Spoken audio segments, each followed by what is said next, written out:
আজকে সন্ধ্যায় এগরোল বানাতে গিয়ে আমার সাথে এটা কি হলো? ও, আজকে হঠাৎ আমার এগরোল খেতে ইচ্ছা করছিল, তাই জন্য আমি একটা শসা নিয়ে পটাপট কুচি কুচি করে ফেললাম। তারপর নিলাম একটা পেঁয়াজ, সেটাও পটাপট কেটে ফেললাম, কিন্তু তারপর আমার চোখ দিয়ে হাফ লিটার জল বেরিয়ে যায়। তারপর ভাবলাম এর একটাই সমাধান, আমার ইউনিক চশমা, এবার কোনো প্রবলেম হবে না। চলো পটাপট করে আর একটা পেঁয়াজ কাটার পর আমার স্যালাড রেডি। তারপরে ফটাফট আটা মেখে এগুলোর জন্য রুটিটা বেলে নিলাম। তারপর ফটাফট ছুঁড়ে মারলাম কড়াইতে। কড়াইতে তেল দিয়ে কিছুক্ষণ সেঁকার পর তারপরে ওর মধ্যে দিয়ে দিলাম একটুখানি একটা ডিম। এবার ডিম দিয়ে ফটাফট এলোট পালট করে এগ রোলের বেস আমার রেডি।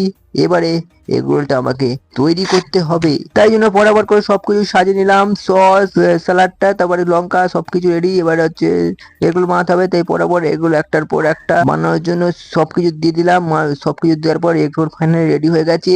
চলো এবার টেস্ট করা যাক ফাইনালি যেমন দেখতে হয়েছে তেমন খেতে লাগে কিনা। সো আমি এগরোল খাই, তোমরা নতুন নতুন মিনি ব্লগের জন্য লাইক আর সাবস্ক্রাইব করো। Bye bye. আর টেস্টটা কিন্তু ভালো ছিল।